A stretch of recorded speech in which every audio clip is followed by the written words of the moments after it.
Hermanos, el día de hoy vamos a estudiar este libro, mejor dicho, el capítulo 1 de este libro. El libro de Ageo, como ya lo vieron, nos sitúa en el periodo post-exilio de la historia de Israel. Israel, tras 70 años de cautiverio en Babilonia, por un decreto, un remanente de Judá había regresado a Jerusalén. ¿Por cuál decreto? Por un decreto de un rey que se llamaba Ciro, que él les había dado una misión específica, al cual era reedificar la casa de Jehová que estaba en Jerusalén. Sin embargo, el entusiasmo inicial de parte del pueblo se enfrió debido a la oposición externa y al desánimo causado por todo esto. La construcción del templo se detuvo por casi 17 años, hermanos. Y en medio de este vacío espiritual, el pueblo empezó a volcar sus energías y sus recursos a sus propios intereses, construyendo sus casas, sus propias casas, mientras que entonces el templo permanecía en ruinas. Entonces, por todo esto, Dios lo que hace es levantar un profeta para confrontar primero a los líderes y a través de ellos a toda la nación. Hermanos, yo quiero avisarles que el libro de Ageo es un libro de confrontación, pero también es un libro de aliento, un libro que nos llama de manera urgente a una reflexión, a un autoexamen. Y al estudiar hoy este capítulo, la idea no es solamente mirar al pasado, no solamente mirar a ese tiempo de Israel, sino que todos nosotros seamos desafiados a examinarnos y ver si estamos corriendo tras nuestros propios asuntos, mientras que descuidamos el avance del reino, tanto en nuestras vidas como en la iglesia.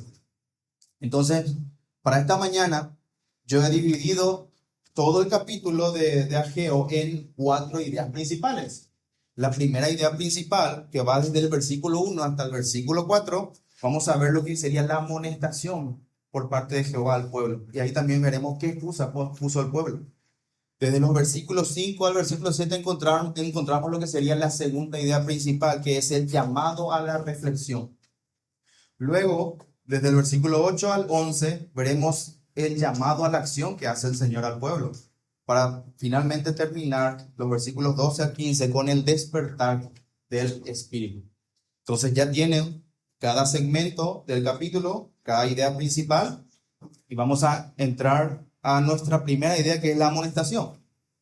Versículo 1 dice: en el año segundo del rey Darío, en el mes sexto, en el primer día del mes, vino palabra de Jehová por medio del profeta Ageo a Zorobabel, hijo de Salatiel, gobernador de Judá, y a Josué, hijo de Josadac, sumo sacerdote. El versículo 2 dice: así ha hablado Jehová de los ejércitos, diciendo: este pueblo dice, no ha llegado aún el tiempo de que la casa de Jehová sea reedificada. Entonces, el versículo 1 abre con una fecha, la cual ya habíamos dicho que nos posiciona en el tiempo post-exilio, donde el grupo de cautivos había vuelto de Babilonia, había regresado a Judá para cumplir el decreto del rey Ciro. Ahora, para aquellos que no manejen qué fue el decreto se encuentra en Esdras capítulo 1. Si ustedes, hermanos, quieren entender bien el libro de Ageo y el libro de Zacarías, deberían leerlo en paralelo con Esdras para entender el contexto y lo que estaba pasando. Por ejemplo, en Esdras capítulo 1, el versículo 2 dice: Jehová, el Dios de los cielos, me ha dado todos los reinos de la tierra y me ha mandado que le edifique casa en Jerusalén, que está en Judá. Eso es lo que dice el rey Ciro. Luego el versículo 3 dice: quien haya entre vosotros de su pueblo, sea Dios con él, y suba a Jerusalén, que está en Judá, y edifique la casa de Jehová, Dios de Israel. Él es Dios, la cual está en Jerusalén. Entonces, aquí Esdras nos explica del por qué ya el grupo había salido del exilio, por qué un grupo de Judá salió de Babilonia. Ahora, también una persona podría preguntarnos: bueno, si el decreto es de Ciro, ¿por qué el texto menciona a un tal rey Darío? Bueno, si bien la liberación fue en época de Ciro, cuando ellos salieron de Babilonia, realmente pasaron varios años después de eso. Y la escritura nuevamente nos dice en Esdras lo que había ocurrido. En Esdras capítulo 4, el versículo 4 dice que el pueblo de la tierra intimidó al pueblo de Judá y lo atemorizó para que no edificara. Ahí empezaron los problemas con el pueblo de Judá. El versículo 5 dice que ellos sobornaron además contra ellos a los consejeros para frustrar sus propósitos todo el tiempo de Ciro, rey de Persia, y hasta el reinado de Darío, rey de Persia. Es aquí donde nosotros podemos conectar y entender la introducción de por qué empieza de esa manera el versículo 1 del profeta Ageo. Nos coloca en el contexto necesario para saber dónde, cómo, cuándo y qué era lo que estaba pasando. La obra entonces había cesado por las constantes acusaciones de parte de las tribus vecinas, y esto hizo que los de Judá prácticamente se apagaran por casi 17 años. Pero ahora vemos una intervención en medio de la historia. Hay una intervención puntual dirigida a dos figuras principales de Judá, que son tanto los líderes o la autoridad civil y religiosa. Fíjense, hermanos, Zorobabel, gobernador de Judá, es el descendiente del linaje de David, llamado a liderar la restauración política y nacional de Judá. Y Josué, el sumo sacerdote, es quien se encarga o sobre quien recae la responsabilidad del culto y la vida espiritual del pueblo. Ambas personas, hermanos, son una figura de Cristo. ¿Entienden eso? Por lo menos una figura de los oficios de Cristo, cada quien en sus respectivos roles, como rey y sacerdote. Zorobabel, como heredero al trono, él encarna la esperanza mesiánica y la continuidad de la promesa hecha a David. Y Josué simboliza la restauración del sacerdocio en el pueblo. Él simboliza la mediación entre Dios y los hombres, algo que había cesado obviamente en cautiverio. Entonces Dios dirige su palabra a ambos por medio del profeta Ageo. Y muchos ven esto, hermanos, como la cooperación entre el gobierno civil y el gobierno religioso para la restauración del templo. Calvino dice que Ageo se dirigió a estas dos personas principalmente por dos motivos. Por este motivo, con el fin de que ellos unieran sus fuerzas con él, con el profeta, para reprender y animar al pueblo a la obra del Señor. Un puritano llamado John Trapp dice que cuando la palabra y la espada se juntan, es muy probable que salga mucho bien de esa unión. Entonces, ¿qué dice el profeta Ageo? Versículo 2.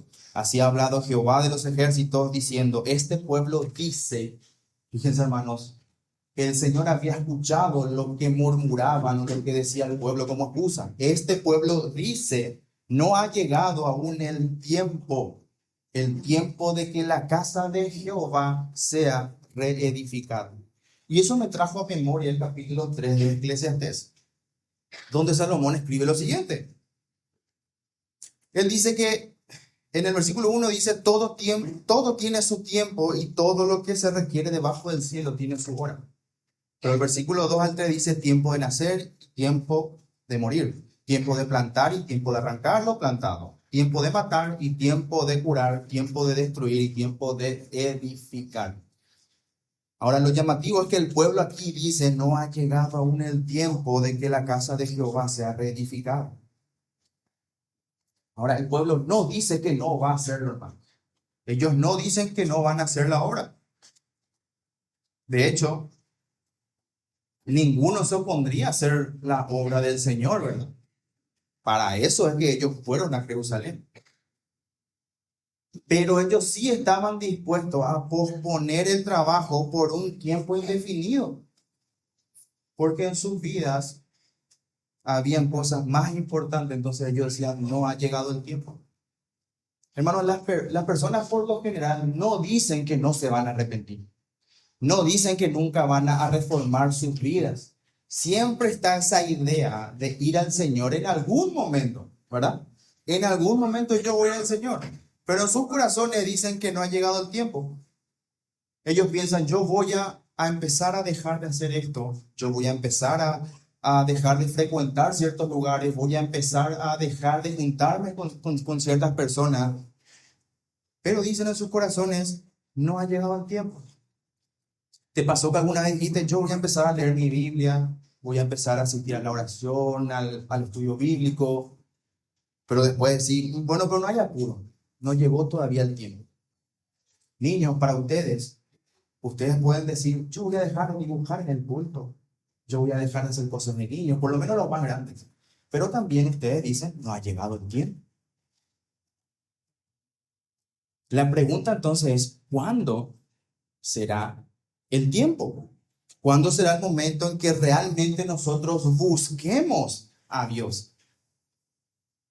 Porque con el fin de disfrazar nuestra pereza, o en el peor de los casos, con el fin de disfrazar nuestro desagrado por las cosas del Señor, siempre ponemos excusas para justificarnos.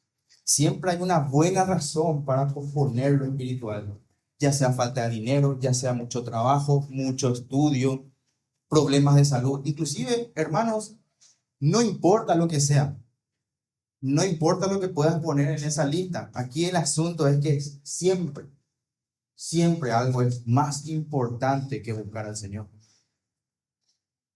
Y es impresionante, hermanos, cómo el pecado puede engañarnos de tal manera que nos haga creer que hay algo que sea más importante que buscar al Señor. Y me estoy hablando a mí mismo cuando estoy diciendo esto, hermanos. Pero cuando yo preparaba esta predica me confrontaba muchísimo. Es increíble cómo el pecado puede hacernos creer que hay algo que sea más importante que ir a buscar al Señor. El venir a la oración después de trabajar todo el día es súper cansador, hermano. Y a veces el pecado te dice, hoy no me voy a ir a oración. No es necesario, no es tiempo. Hermano, estas personas venían de un exilio de 70 años. 70 años de estar en una tierra extranjera con una cultura pagana. Y en vez de mostrar agradecimiento al que los rescató, lo pusieron en lista de espera. Y hasta parece que al final de la lista, ¿verdad? Porque de parar la obra paró totalmente. Hermano, hay un pensamiento que nosotros tenemos que identificar. Y no estoy diciendo identificar en otros, sino identificar en nosotros mismos. O sea, es mirarte en el espejo y mirarte a vos. No pienses en otro cuando estoy diciendo esto. ¿Cuál es ese pensamiento que tenés que identificar y tratar de erradicar de tu vida? Es que nosotros nos entregamos a nuestros pecados, nos entregamos a nuestros gustos, para no decir a nuestros placeres, por una palabra muy fuerte, pero nosotros nos entregamos a nuestros gustos y a esa concupiscencia, como si fuera que podemos negociar con Dios y apaciguar con pequeñas muestras de afecto, con migajas de obediencia, su enojo. ¿Se dan cuenta que hacemos eso? Como que tratamos de negociar con el Señor. Esdras nos dice, hermano, en el capítulo 3, que el pueblo había edificado el altar del culto. El pueblo ya había edificado el altar y ya habían colocado los cimientos del templo. Y todo iba bien, hasta que comenzaron los problemas. Detuvieron la obra y ellos se conformaron con realizar los holocaustos y sacrificios al aire libre. Ya tenían la vida religiosa, ya tenían los cultos. Cuando los problemas cesaron, hermanos, ellos no volvieron a la obra, sino que se dedicaron a sus propias vidas y no a los asuntos del Señor. Hoy nosotros también podemos caer en ese engaño, en esa misma trampa. Nosotros podemos venir de manera mecánica todos los domingos al culto. Podemos participar de las actividades de la iglesia, pero realmente sin tener ninguna prioridad por buscar la presencia del Señor. ¿Sabían eso? Podemos hacer esto mecánicamente. Podemos venir, pero realmente no hay una prioridad en hacer avanzar el reino de los cielos. Y nos conformamos con eso. Ya cumpliste tu cuota religiosa, ya te fuiste el domingo a la iglesia, después tu vida sigue igual. Y es cierto que nosotros podemos darnos una pausa, nosotros podemos parar un tiempo porque de repente hay cosas que resolver, hay asuntos que atender, porque se pueden presentar problemas en nuestras vidas, claro que sí. Pero la cuestión es que cuando los problemas se resolvieron y esos asuntos desaparecieron y nosotros no volvemos, hermanos, ahí hay un problema. Incluso hay asuntos que tal vez nunca se vayan. ¿Entienden eso, verdad? Pero aún así, nosotros tenemos que aprender a vivir con eso y volver a la obra del Señor. Aunque tengamos que trabajar con una mano y con la otra llevar una espada, como hacían los de Nehemías en el capítulo 4. Pero no, nosotros optamos por ponernos a nosotros primero. Y mientras mi vida continúe sin perjudicar mis gustos, sin perjudicar mi agenda o mis intereses, yo hago un negocio con el Señor dándole mi asistencia los domingos y nada más. No me pidas puntualidad, no me exijas demasiado. Mis prioridades realmente no están con la iglesia, no están con la adoración, no están con el discipulado, no están con el servicio, con el evangelismo, con el estudio bíblico, con la coinonía, porque no ha llegado el tiempo. Mientras el pueblo había puesto el altar y levantado los cimientos, su corazón se había acomodado a una religiosidad a medias. Sacrificios al aire libre, vidas reconstruidas a su modo y la casa del Señor desierta.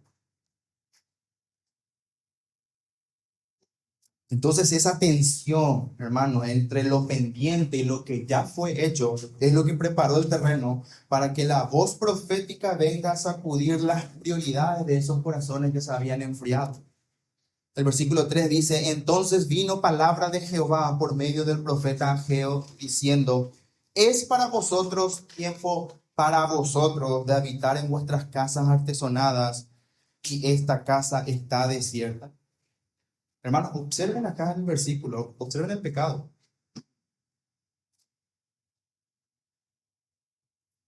Ellos se preocupaban más por edificar y adornar sus propias casas que la casa de Dios. Mientras el templo estaba en ruinas, el texto dice que ellos vivían en casas artesonadas, es decir, casas lujosas, casas terminadas. ¿Se dan cuenta que el problema no era una falta de recursos? Claramente los tenían. El problema son las prioridades invertidas, hermano. Se pusieron a ellos mismos y a sus comodidades antes que al Señor. Ese recuerdo y agradecimiento por la liberación ya se había enfriado. Y esto también es una lección que perdura hasta hoy en día. Hermanos, nosotros somos testigos del milagro más grande de nuestras vidas. ¿Se dan cuenta que nosotros somos testigos del milagro de la salvación de nuestras almas? El Evangelio ha brillado, hermanos, en nosotros y hemos sido libertados de la esclavitud del pecado. Es decir, a nosotros también nos sacaron de Babilonia. También nos sacaron de Babilonia. Pero ese agradecimiento puede enfriarse, hermanos, si nosotros no mantenemos el ejercicio de la piedad y de los medios de gracia que el Señor nos da. Este texto nos sirve como un espejo. No piensen en otra persona, piensen en ustedes. Nos sirve como un espejo y nos confronta cuando nuestras prioridades se han invertido, se han desviado. Dios no permite que sus hijos vivan en el autoengaño. Él envía su palabra para romper con esa burbuja de comodidad. Vean por favor conmigo, hermanos. Fíjense que esto es algo amoroso de parte de Dios, que como un padre, Él ha provisto a su pueblo una reprensión paternal para que ellos sean estimulados al temor y a la vergüenza con el fin de que se arrepientan. Él les pregunta: ¿es para vosotros tiempo para vosotros? Vosotros. Porque tal vez el pueblo apelaba a la prudencia, pero el Señor les dice directamente que lo suyo no es prudencia, es egoísmo. Usaban el tiempo que el Señor les proporcionó para dedicarse a sus vidas y no a las cosas del Señor. No es un problema de agenda, es un problema de altar, es un problema del corazón. Y Dios desenmascara sus mentiras y expone sus corazones, y el diagnóstico es un desorden en sus afectos. Priorizaban su comodidad a expensas de la gloria de Dios. Y hermanos, eso es idolatría.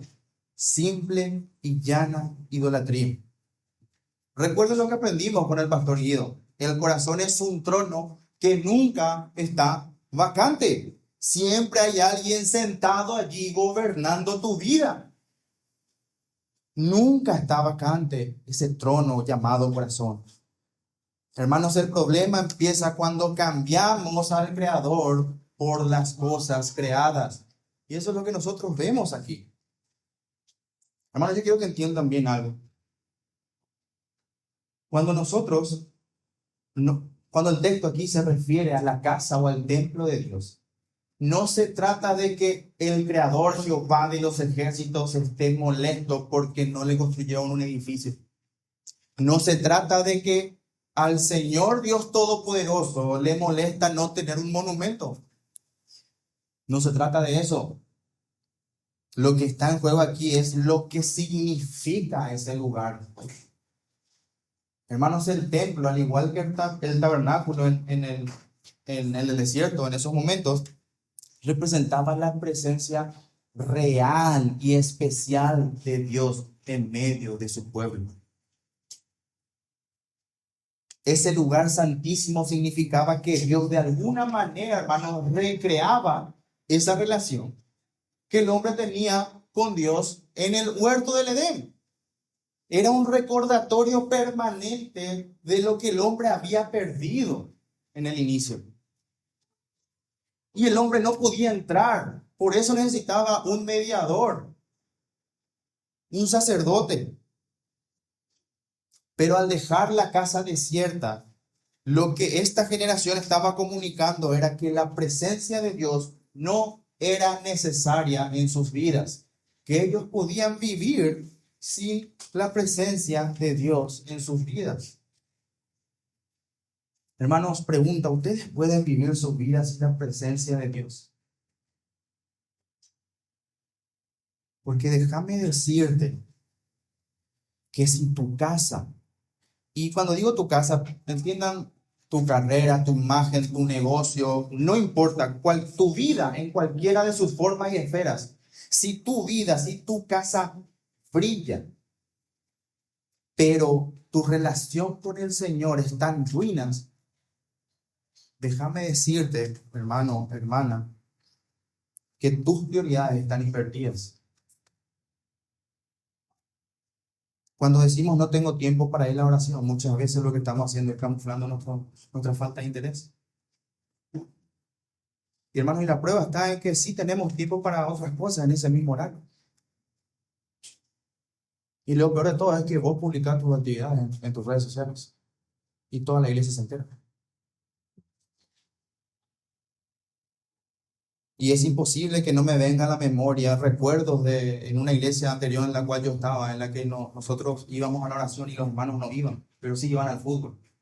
Y eso es frustrante, hermanos. Y Dios quiera que nosotros como iglesia no seamos así, sino que seamos una iglesia que realmente busque la presencia del Señor. Escuchen, hermanos, el llamado que nos hace Dios a todos esta mañana. Inclusive, fíjense en el versículo 5. Pues así ha dicho Jehová de los ejércitos, meditad bien sobre vuestros caminos. Sembráis mucho y recogéis poco, coméis y no os saciáis, bebéis y no quedáis satisfechos, os vestís y no os calentáis, y el que trabaja jornal recibe su jornal en saco roto. Hermanos, meditar sobre vuestro camino es algo que tiene que llamarnos la atención, porque literalmente está diciendo el texto, pongan el corazón en ese camino, en esa dirección. Es un llamado a detenerse y a mirar los resultados de las decisiones que el pueblo ha tomado. El Señor dice, esta es la dirección, este es el camino que decidieron seguir y estas son las consecuencias de lo que ustedes decidieron. Siembran mucho, pero recogen poco. Comen, pero no se sacian. Hermanos, el pueblo entró en un círculo interminable de insatisfacción. Fíjense, no era un pueblo perezoso. De hecho, ellos trabajaban mucho. Ellos volcaban toda su energía, todo su tiempo, tanto en sus campos, en sus negocios, en sus casas. Trabajaban mucho, eran muy trabajadores. Pero la cosecha no correspondía con el esfuerzo y el tiempo que ellos invertían. Te pregunto, ¿alguna vez te pasó esto? Como que buscaste tener algo con demasiado interés, te esforzaste por eso y lo conseguiste. Y después te dio más insatisfacción que otra cosa, te dio más problemas que otra cosa. Y esto, hermano, puede ser, no sé, compraste algo, buscaste un trabajo que tanto querías tener, después te diste cuenta que el ambiente era terrible. buscaste tener una relación con alguien que al final la relación fue tortuosa. Puede ser cualquier cosa. El asunto es, el asunto aquí, hermano, que cuando nosotros sacamos a Dios del centro, cuando lo sacamos de la ecuación, la vida se vuelve un saco roto. Coméis y no os saciáis. Bebéis y no quedáis satisfechos. Os vestís y no os calentáis. ¿Se dan cuenta? ¿Se dan cuenta que el texto está citando cosas de este mundo? Cosas terrenales, cosas cotidianas. Hermanos, el mundo no puede llenar el vacío que deja la ausencia de Dios en nuestras vidas. No puede hacerlo. Nada de lo que hagamos sirve. Y sí, tal vez algún momento sientas saciedad. Puede que te sientas satisfecho por momentos, pero al final el hambre y la sed siempre regresan, siempre vuelven. Jeremías capítulo 2, versículo 13 dice, porque dos males ha hecho mi pueblo. Me dejaron a mí fuente de agua viva y cavaron para sí cisternas, cisternas rotas que no retienen agua.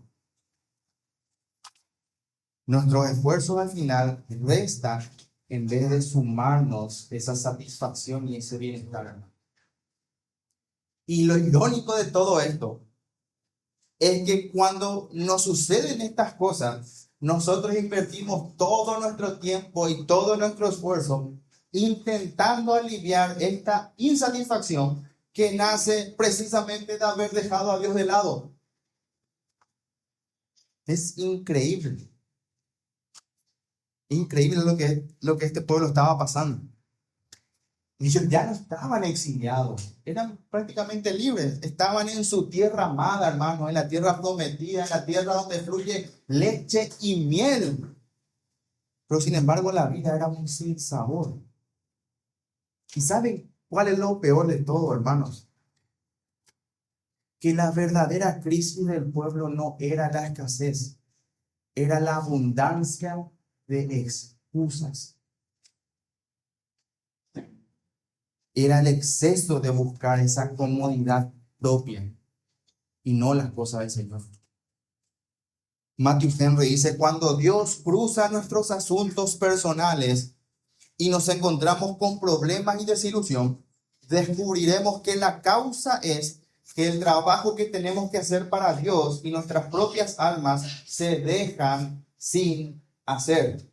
Buscamos nuestras propias cosas más que las cosas de Cristo. Cuando el pueblo descuidó la presencia de Dios, su provisión se vio afectada. Recuerdo cuando una vez hablamos con el pastor Ido, en donde él me dijo, cuando una persona cae en pecado, usó esa expresión, cuando una persona cae en pecado, siempre habría que analizar dos posibles situaciones. O él comenzó a hacer algo que no estaba haciendo, o él dejó de hacer algo que sí estaba haciendo. El Señor aquí les pide que examinen el camino que tomaron, porque claramente dejaron de hacer algo que sí estaban haciendo y que deberían de hacer. El versículo 7, así ha dicho Jehová de los ejércitos. Hermanos, ¿se dan cuenta cuántas veces dice así ha dicho Jehová, así ha dicho Jehová y así ha dicho Jehová? El texto prácticamente no deja lugar a dudas de parte de quién viene este mensaje. Así ha dicho Jehová de los ejércitos, meditad sobre vuestros caminos. El Señor vuelve a redoblar el pedido de reflexión. Y esto nos da a entender, hermanos, que hay un sentido de urgencia. Hay una intención de cuidar el corazón. Evidentemente también este llamado es para nosotros, hermanos. Nosotros tenemos un llamado a escudriñar nuestros caminos y a ponerlos a prueba. Pablo dijo, examinaos a vosotros mismos si estáis en la fe, probaos a vosotros mismos. ¿Y saben por qué es necesario redoblar esta solicitud? Porque todos nosotros somos reacios a revisar nuestras decisiones, a revisar nuestras acciones. Nosotros tenemos miedo de lo que podamos encontrar. Y es más, ni siquiera queremos darle la razón a aquel que nos amonestó. Nosotros somos expertos en culpar a las circunstancias y no a nuestras propias decisiones. Pero sepan esto, queridos hermanos, si el hombre no se juzga a sí mismo, Dios lo va a hacer. El pueblo a quienes se dirigía esta amonestación ya estaba siendo juzgado por Dios al no prosperar por descuidar las cosas de Dios. Con esto se le estaba diciendo al pueblo que el problema no era mala suerte. El problema no es la economía del reino. El problema no es el clima. El problema es el corazón. Meditar en los caminos no es un llamado a que pienses y busques en un pecado específico. El Señor no está haciendo eso con el pueblo, hermanos. Lo que Él está haciendo es que ellos vean y piensen el rumbo que han tomado sus vidas desde que regresaron del exilio. Es como que yo te pregunte, ¿qué rumbo tomó tu vida después de que conociste a Cristo?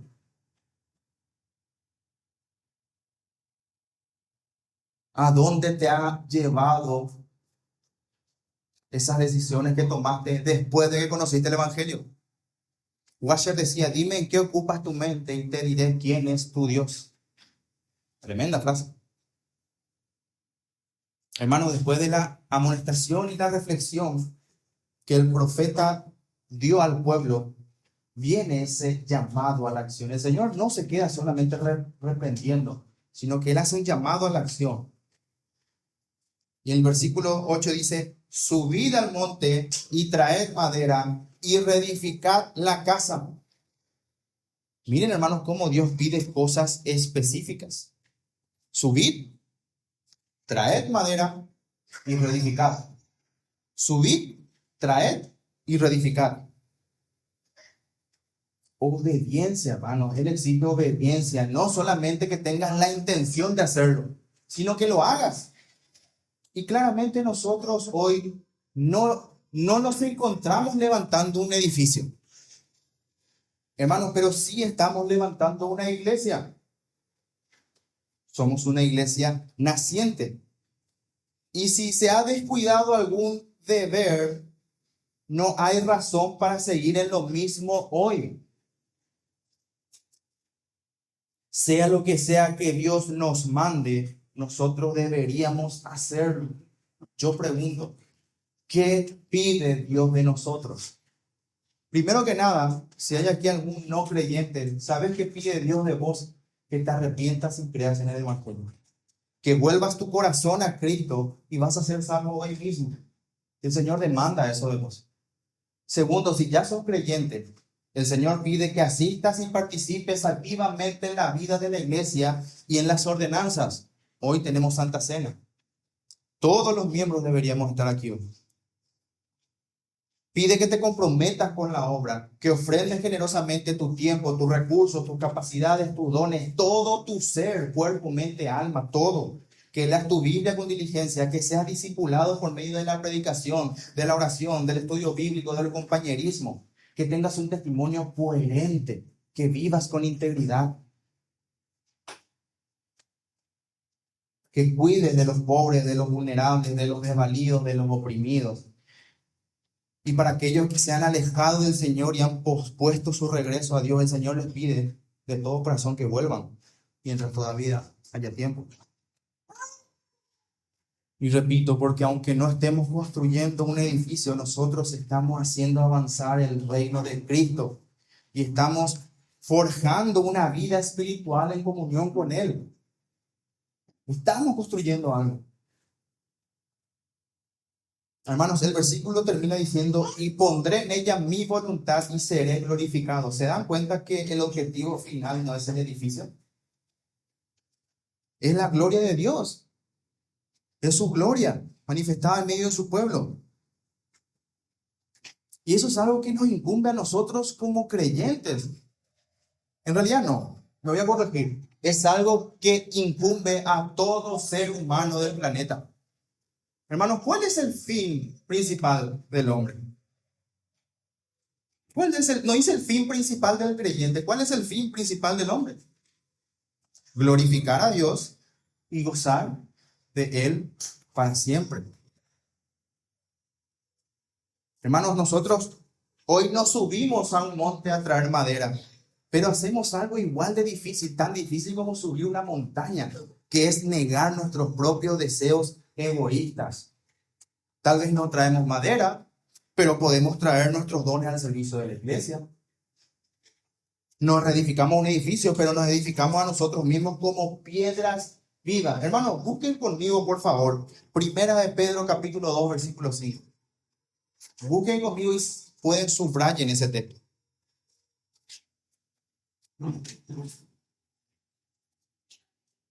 Primera de Pedro, capítulo 2, versículo 5, dice: vosotros también, como piedras vivas, sed edificados como casa espiritual y sacerdocio santo, para ofrecer sacrificios espirituales aceptables a Dios por medio de Jesucristo. Hermanos, de ese modo Dios es glorificado en su iglesia. Y nosotros encontramos esa paz y esa satisfacción que el mundo no nos puede dar. Ahora, alguien puede volver a preguntar, ¿pero cómo? Hermanos, Juan capítulo 14, versículo 13 dice que el que me ama, mi palabra guardará. Y mi Padre le amará. Y vendremos a él y haremos morada con él. Algunos dicen y haremos morada en él. Algunas versiones. Hermanos, la mejor forma de enmendar una vida es por medio del arrepentimiento. Si hay algo que hemos descuidado, debemos arrepentirnos. La manera más sabia de romper con nuestros hábitos pecaminosos es practicar los deberes que son contrarios a esos hábitos pecaminosos. Efesios 4, desde el 22 en adelante, pueden anotarlo, yo lo voy a ir leyendo algunas cosas. Dice que en cuanto a la pasada manera de vivir, despojaos del viejo hombre que está viciado conforme a los deseos engañosos. Despójense de esa manera de vivir. Después dice, desechando la mentira, hablando verdad cada uno con su prójimo. El que hurtaba no hurte más, sino que trabaje. Que ninguna palabra corrompida salga de vuestra boca, sino la que sea buena para la necesaria edificación. No contristéis al Espíritu Santo de Dios, y quítese de vosotros toda amargura, enojo, ira, gritería, maledicencia y toda malicia. Versículo 32. Antes sed benignos unos con otros, misericordiosos, perdonándoos unos a otros, como Dios también os perdonó a vosotros en Cristo. Hermanos, aquellos que quieran que Dios se complazca, como si fuera que Él está en su templo para morar y hacer su morada en ellos, deberían hacer estas cosas. Porque nosotros somos colaboradores de Dios y vosotros sois labranza de Dios, edificio de Dios, dice Pablo en 1 Corintios capítulo 3, versículo 9. Hermanos, somos templo del Espíritu Santo. Me gusta mucho cómo lo dice un puritano. Es una forma muy poética y quise compartir con ustedes. Él dice, deben subir a la montaña, no del Líbano, sino del cielo. Esa colina de donde viene su ayuda, y traer leña y construir la casa en la cual somos todos nosotros. Poniendo fe por fundamento, amor por cubierta, humildad por pavimento, lavándolo con lágrimas, barriéndolo con el arrepentimiento, embelleciéndolo con santidad, perfumándolo con oraciones, colgándolo con sinceridad. De nuevo, hermanos, sea lo que sea que Dios pida, nosotros debemos hacer. Debemos subir al monte. Eso es salir, implica salir de nuestras comunidades. Nosotros tenemos que traer la madera, traer nuestro servicio, nuestro compromiso, para que el Señor ponga su voluntad en nosotros, que somos su edificio, morada del Espíritu Santo. Meditar y luego actuar. Hermano, Ageo nos enseña que la reflexión sincera debe desembocar en acciones concretas. Examinemos nuestros caminos y traigamos la madera a la casa del Señor. El versículo 9 dice, buscáis mucho y halláis poco, y encerráis en casa, y yo lo disiparé en un soplo. ¿Por qué? dice Jehová de los ejércitos, por cuanto mi casa está desierta y cada uno de vosotros corre a su propia casa. Y nuevamente vuelve a hacer otro énfasis por segunda vez. Las consecuencias de preferir los intereses privados y el amor propio antes que las obras del servicio de Dios se vuelve a repetir. Y no solo eso, sino que el Señor coloca esto como la base de las calamidades de lo que estaba sucediendo. Realmente uno puede pensar al leer esto, realmente es muy exagerado, es muy pesado de leer, es muy fuerte, es muy chocante. Realmente, hermanos, es muy chocante leer una y otra vez, porque es como que te dice lo mismo, vuelve a decir lo mismo. Pero, hermanos, la idea es justamente esa, es exagerarlo para que el pecador despierte de su letargo y se arrepienta. Esa es la idea. Recuerden que el gran motivo y el propósito más alto de las acciones de Dios es hacer que las personas conozcan y alaben su gloria. Y no se trata de que el Señor necesite de nuestras alabanzas, sino que Dios, siendo el bien supremo, el revelar su gloria, hermanos, es el regalo más amoroso que puede darle a su pueblo. Lo cierto es que nosotros no podemos dedicarnos a las cosas del Señor siendo tibios. Es duro lo que dice el Señor, pero también podemos estar seguros que como un padre, Él lo hace por nuestro bien, para nuestro crecimiento. El versículo 10 dice, por eso se detuvo de los cielos sobre vosotros la lluvia y la tierra detuvo sus frutos. Versículo 11, y llamé la sequía sobre esta tierra y sobre los montes, sobre el trigo, sobre el vino, sobre el aceite, sobre todo lo que la tierra produce, sobre los hombres y sobre las bestias y sobre todo trabajo de manos. Dios manifiesta su enojo porque el amor del pueblo se había enfriado. Y no mostraban ningún interés por reconstruir el templo. Y reitero, no se trata del edificio, sino el fin para lo cual fue diseñado. Y los términos que utilizan acá, hermanos, esos términos son los mismos que se usan en Deuteronomio, cuando Moisés advirtió al pueblo de no ir tras la idolatría. Entonces, en la mente de un judío, en la mente de un hebreo, no debería haber sido nada nuevo para ellos este tipo de advertencia, este tipo de terminología. Cada vez que el cielo negaba su rocío y la lluvia, hermanos, era un signo de que Dios estaba enojado con su pueblo. Y toda persona sabia debería considerar estas cosas.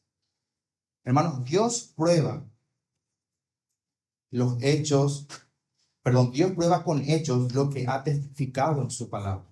Lo que Él ha dicho, Él lo cumple. Cuando la tierra negaba su fruto, era señal de juicio. El Señor, hermanos, nos suministra tanto bendición o juicio por medio de los mismos medios. Cielo, tierra, hombres, bestias, no importa. Para el Señor puede ser de uso para bendición o maldición. Él puede inclinar el corazón de los hombres a nuestro favor, así como lo hizo con el rey Ciro. Él puede poner a las bestias a nuestro servicio. Porque al final no solamente son instrumentos de su generosidad, sino que si es necesario, Dios también los emplea con el fin de castigarnos. Y hermanos, esta es una razón más para no poner nuestra confianza en estas cosas, sino en Dios que lo maneja. A Dios nosotros debemos esa obediencia. Entonces llegamos a nuestro último punto, que es el despertar del Espíritu. El versículo 12, y oyó Zorobabel, hijo de Salatiel, y Josué, hijo de Josadac, sumo sacerdote, y todo el resto del pueblo, la voz de Jehová, su Dios, y las palabras del profeta Ageo, como la había enviado Jehová, su Dios.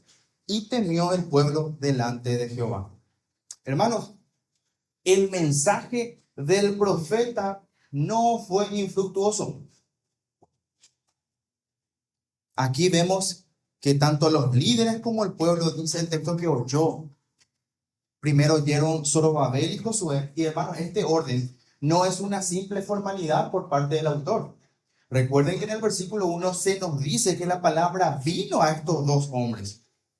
Y esto es importante entender, porque fueron ellos a los que el Señor condujo a liderar el camino de esta reforma. Cuando se dan órdenes o directrices de manera indiscriminada a las personas, lo que suele suceder es que nadie se mueve, sino que todos empiezan a esperar a todos a ver quién se mueve primero y ver qué camino hacer o cómo comenzar. En cambio, cuando Zorobabel y Josué entendieron las palabras del profeta, el resto del pueblo lo siguió. Hermanos, porque estos hombres eran líderes, cuya honestidad eran bien conocidos por el pueblo. Entonces la gente comenzó a seguir espontáneamente el ejemplo del gobernador y el sumo sacerdote. Qué importante es tener líderes que realmente sean coherentes con su actuar, ¿verdad, hermanos? Líderes que muestren disciplina e integridad y que animen a todos, pero con el ejemplo y no solo con las palabras. Es importante eso en una iglesia. Ninguna persona querría ir a la oración, a los estudios bíblicos, si los líderes luego no asisten. No tiene sentido que yo les anime, por ejemplo, a ustedes a venir a la oración, pero ustedes nunca me ven a mí a la oración. ¿Cómo un pastor puede aconsejar si el pastor, por ejemplo, es el primer indisciplinado? ¿Cómo un padre va a enseñar a sus hijos si luego ellos ven que sus papás se contradicen en su casa? Hermanos, la madurez no se mide por conocimiento ni por autoridad. La madurez se mide con el ejemplo y con integridad. Tenés que vivir conforme a cómo hablas. Hay un proverbio latino que es muy conocido. Qualis rex, talis gres. ¿Cuál es el rey? Tal es la grey. Básicamente la idea es que el carácter, la prioridad y la moral de los líderes se reflejan directamente en la conducta de aquellos que son dirigidos. Y esto es exactamente lo que sucedía en esta época. La apatía de los líderes del pueblo iba de la mano con la apatía del pueblo. ¿Se dan cuenta? Si la reconstrucción del templo no era una prioridad para los líderes, evidente tampoco lo iba a ser para el pueblo. Pero ahora nosotros vemos que los líderes oyeron y así como ellos, también oyó el pueblo.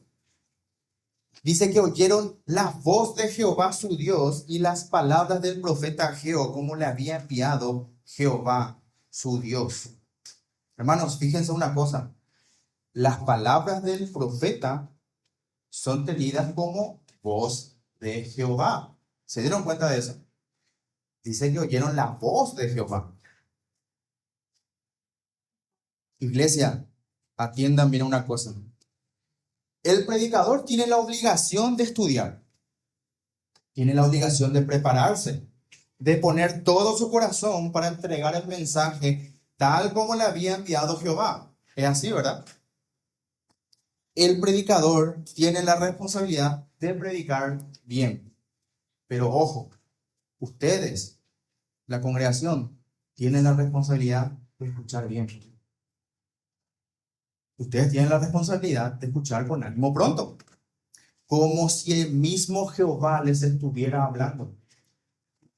Nosotros deberíamos venir todos los domingos con la convicción de que vamos a escuchar la voz de Jehová, sin importar quién se para aquí a predicar. Esa es responsabilidad de ustedes, no del que predica, de ustedes delante del Señor. Evidentemente, todos debemos ser buenos bereanos. Nosotros debemos estar atentos y contrastar con las escrituras lo que un predicador se sube a predicar. Pero hermanos, también hay que ser reverentes. El texto dice que el pueblo temió delante de Jehová. Fíjense, no dice que el pueblo se ofendió por lo que dijo Ageo. No dice que el pueblo ignoró el mensaje. Hermanos, el pueblo temió. Es fácil ignorar un mensaje, pero no deberíamos hacer eso. y mucho menos cuando ciertamente vemos que el Señor nos desnuda con su palabra y está claro que hay áreas de nuestras vidas que debemos corregir. Spurgeon decía que las ovejas de Cristo no se ofenden por escuchar la voz de Cristo.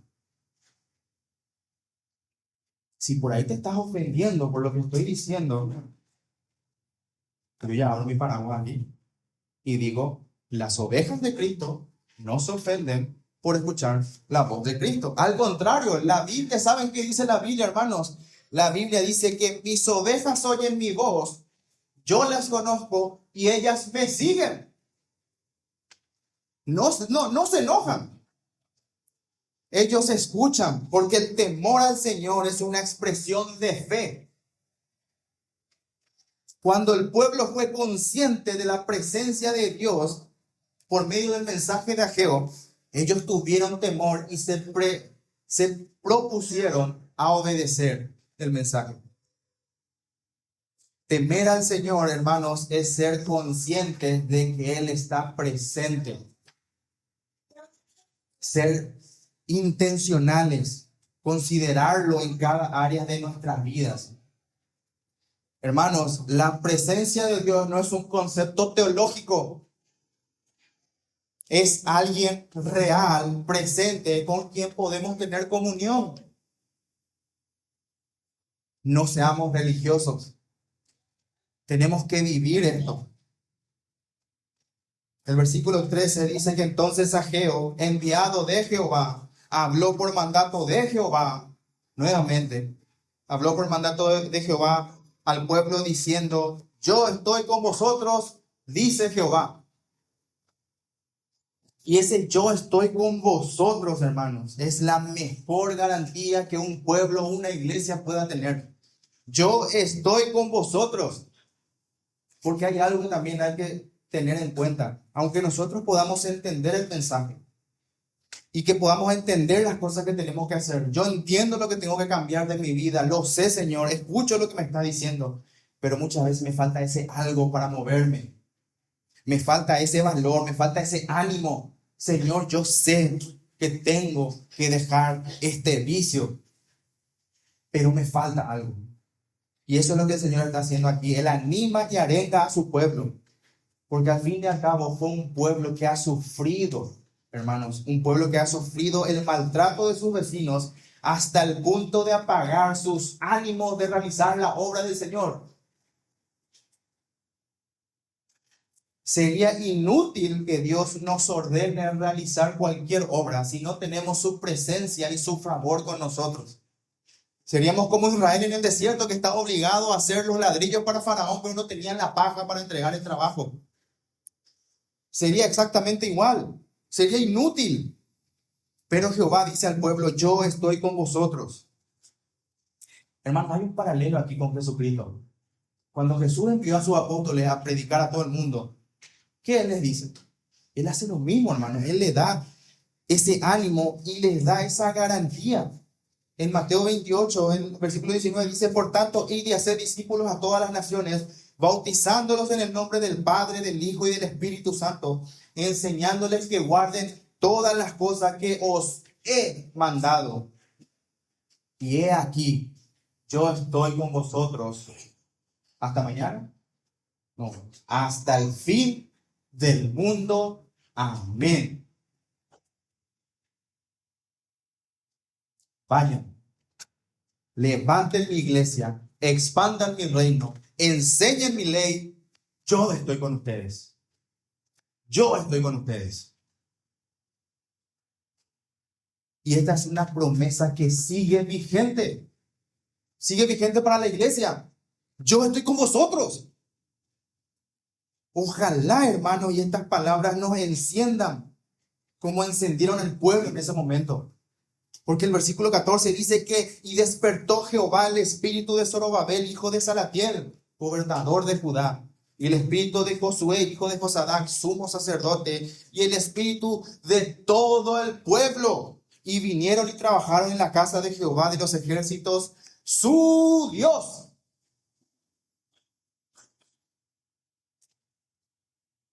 En el día 24 del mes sexto, en el segundo año del rey Darío. Al escuchar, hermanos, que Dios estaba con ellos, todos se encendieron. Fue como un despertar para toda la congregación. Hermanos, el cómo reaccionó el pueblo ante la predicación de Ageo es un modelo para nosotros. Ellos escucharon, reconocieron quién les estaba hablando y obedecieron. No fueron solamente oidores, sino hacedores de la palabra. Y este despertar que menciona el autor realmente nos recuerda lo vital de la obra del Espíritu Santo en la predicación de la palabra. Si Dios no obra en los corazones, en vano trabajamos todos. Hermanos, los predicadores pueden convencer, pueden persuadir a que hagas o que no hagas algo. Al fin y al cabo, eso te vamos a moralizar. Porque si no es Dios quien aplica su palabra, hermanos, solamente Dios puede dar vida a los corazones. ¿Entienden eso, verdad? No importa todo lo que yo me ponga a saltar a no sé. Si Dios no acompaña la obra, hermanos, de nada sirve. Después de todo, la predicación de la palabra es el medio que el Señor ha elegido para la evangelización y para la edificación de su iglesia. Lo que quiero decirte es que el trabajo espiritual no se hace por fuerza ni por emociones. No importa cuánto te emociones esta mañana. Si el Señor no está en tu vida, vas a salir acá y te vas a apagar enseguida. Yo le llamo a esos cristianos juegos artificiales. Luces, explosiones, es hermoso. Y después se apaga todo.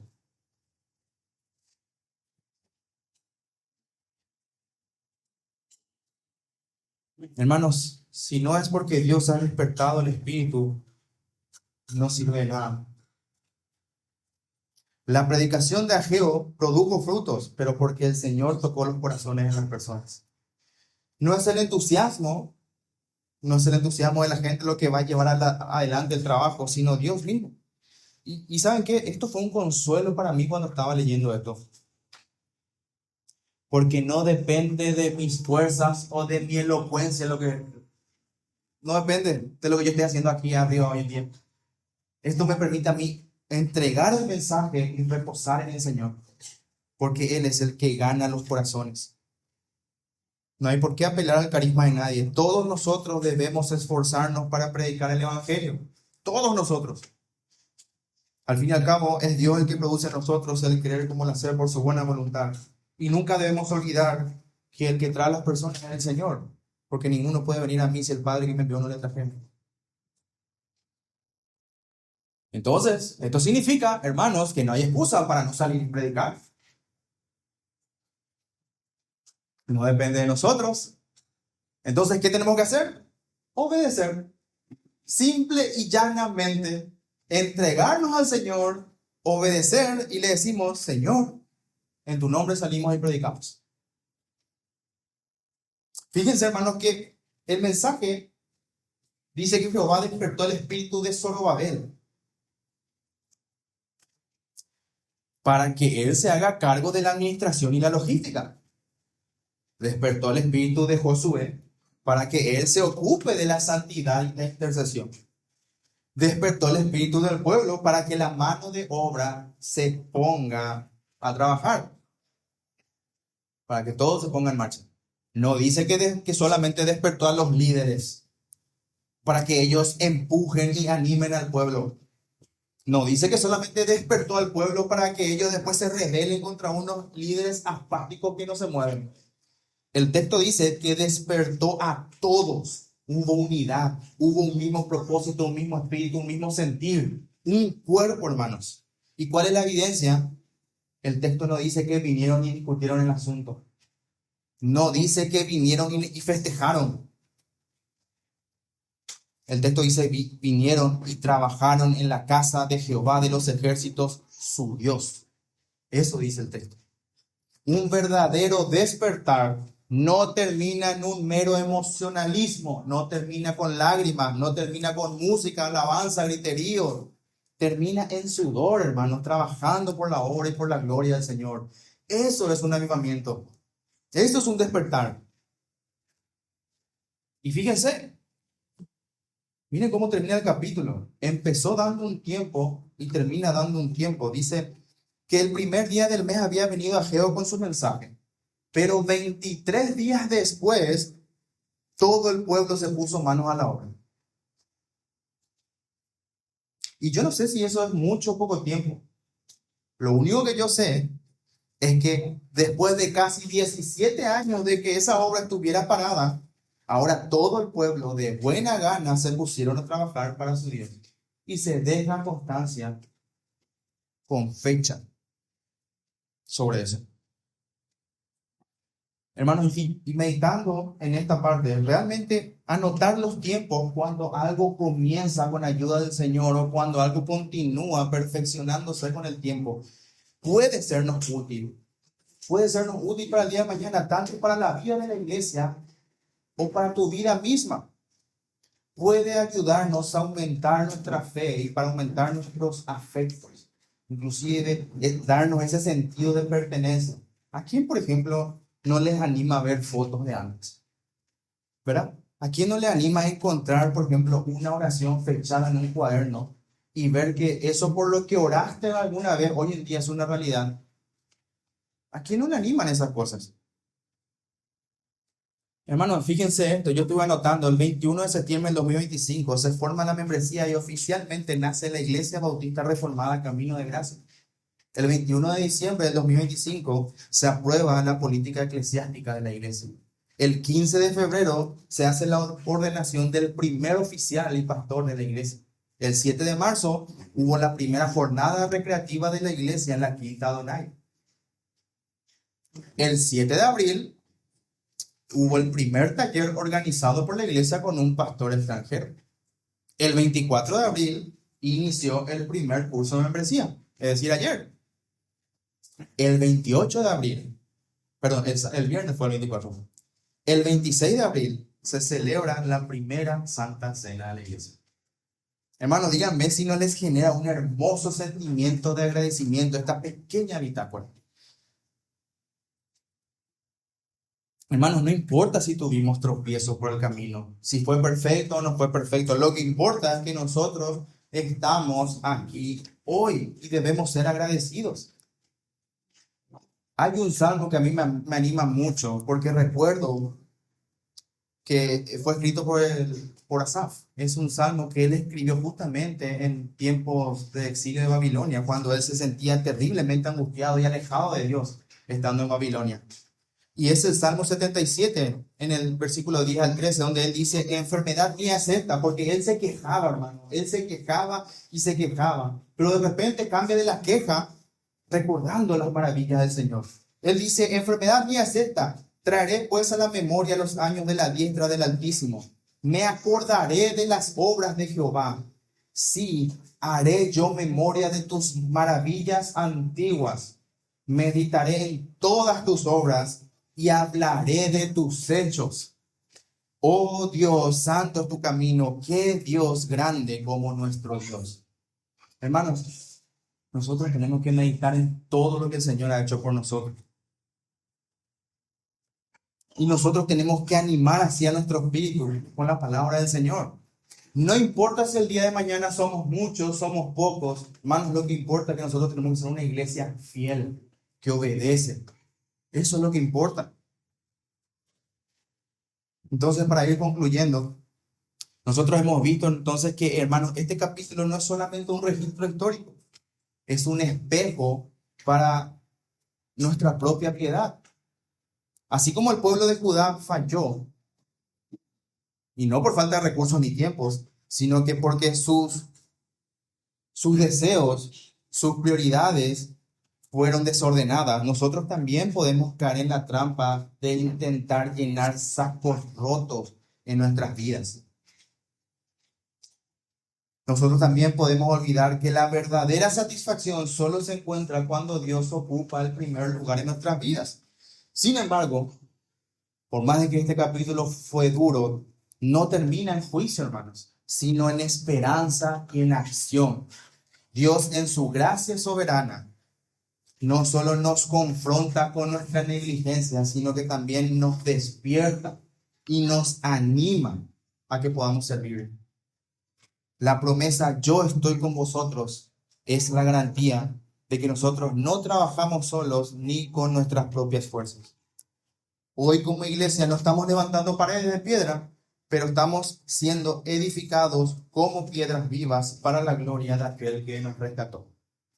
Ahora, hermanos, quiero darles algo para aplicar en nuestras vidas. 4 puntos, cortito. Lo primero que te digo es que identifiques las excusas. Esa excusa que estuviste utilizando todo este tiempo para posponer tu deber espiritual, ya sea en tu vida privada o en la iglesia. Identifica esa excusa y convertí eso hoy mismo en un paso de obediencia. Lo segundo, evalúa el saco roto. Medita y hacete esta pregunta: si estás trabajando solo para vos mismo o para el Señor. Lo tercero que te pido, comprometete. Demostrar que el reino de Dios es ahora tu prioridad. Subí al monte, trae madera. El arrepentimiento bíblico no se queda solamente en sentir tristeza. Implica un cambio de dirección, implica que actúes. No te quedes solamente en meditación. Andate a la acción. Y por último, sea agradecido siempre. Recordar las bendiciones fortalece nuestra fe. Hermanos, no dejes que la rutina enfríe tu agradecimiento de la salvación de tu alma. ¿Entendés lo que estoy diciendo? Cuando el desánimo y la oposición se presenten en tu vida, y créeme delante del Señor que se van a presentar, porque eso va a pasar, yo quiero que entiendas y que recuerdes que el Dios que inició en vos la buena obra, la perfeccionará hasta el día de Jesucristo. Vamos ahora.